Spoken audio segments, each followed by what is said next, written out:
What if majority of the things you've heard about Robert Kelly have been mere embellishments, and instead of the people who facilitated the narratives of these people who had every reason to plot against this man had asked a few more questions, checked into the background of these individuals telling these stories, figured out, do they have financial motivation prompting them to speak out against this man, and consider the criminal actions carried out in order to keep pumping these narratives to the general public.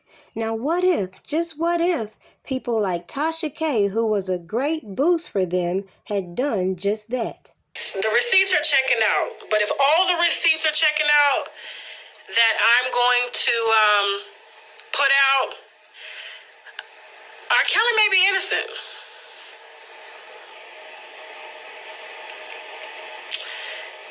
Yeah. So much so, I took down the video that I did on the so-called enablers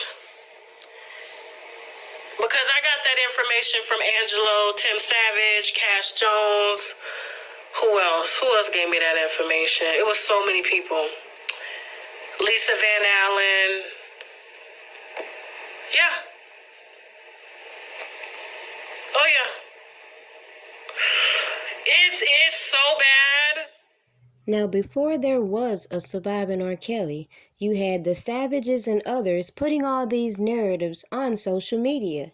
And then we noticed all these narratives made it to Tasha K. But as I previously said, if all these people, bloggers and mainstream media had questioned these individuals, we wouldn't have watched Tasha K then turn right back around and discredit all of these stories and fabrications these people were allowed to put in a docuseries that led to this man's arrest.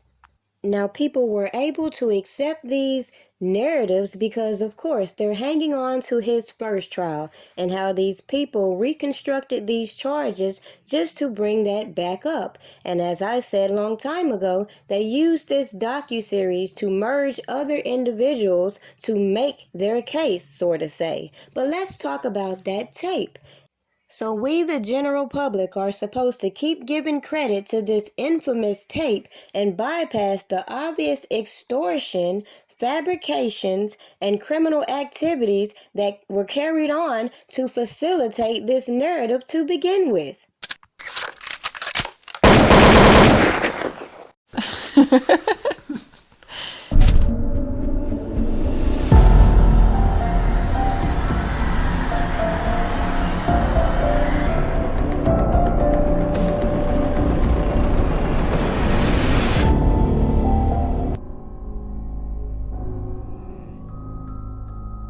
Gotham City,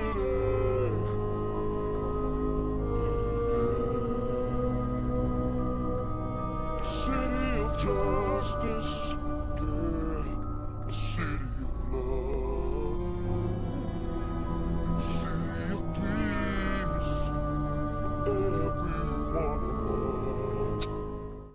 It says a lot when an actress such as Kim Whitley comes out and sheds a little insight on an extortion plot that went wrong that involved an individual by the name of Deleon Richardson, who mistakenly told her husband she was a virgin even though she was in this infamous tape with R. Kelly.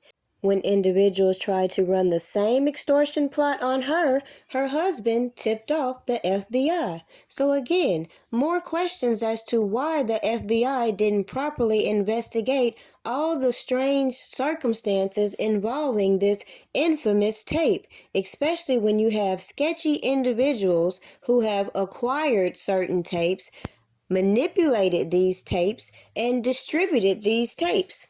No one questions the notion of this man receiving alleged child porn in his mailbox and then goes to Sparkle Edwards to identify her alleged niece. Makes no sense. So while many people were not required to testify, some pled the fifth and some were given immunity deals, You cannot keep ignoring the obvious red flags and believing this man was in a video with a minor child. They had the video and they weren't able to convince this jury without all these janky-ass witnesses trying to facilitate the narratives.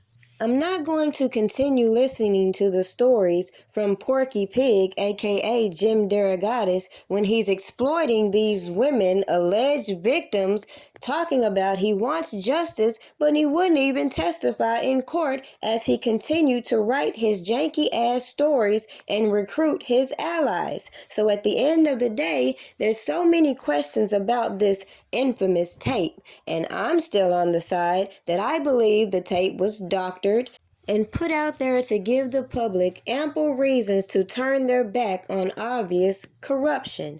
Now, at the end of the day, I pointed out one key fact. And when I saw Lisa Van Allen's reaction once DJ Vlad told her that there were security cameras in the house in which this alleged incident occurred, the look on her face was priceless. As I mentioned, why would anybody keep facilitating these narratives about this tape being sent to this man in an inbox when they could have pulled the security footage? Why is everybody ignoring the obvious flaws in the chain of custody when it comes to all this evidence regarding this case against Robert Kelly? Okay, because I remember I saw an interview with the reporter that was basically following him the whole time. Yeah, the one that he mentioned in the song, and he was talking about, I guess, the wood room is how you guys described it. Colorado room. Colorado room. And what he was saying was that there's actually cameras built into the walls. Like this was a permanent part of the house. And I guess when he ended up selling the house, the cameras were still there. Oh, okay. Yeah, Okay. See, I didn't know that. I know he had like a tripod and the camera set up and the bright lights, so he would do that.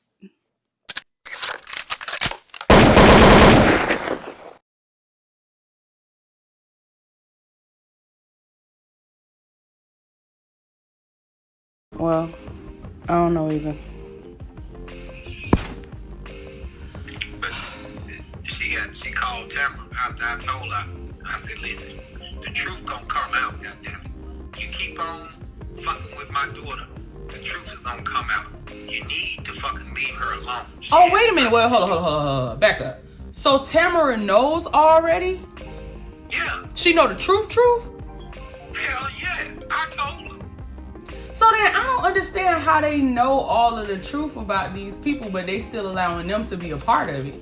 Well, you know why? They had spent over $3, $4, $5 million, and it's too late to edit that shit and take them out. That's some crazy shit. Now I can see y'all and y'all daughters, but if you know that, these other girls are being dishonest, my thing is, what makes you think that it's not gonna come out later and then you're gonna look like a damn fool? Exactly. Government, let me tell y'all motherfuckers something. I'm telling you, shit is real. Shit is getting real.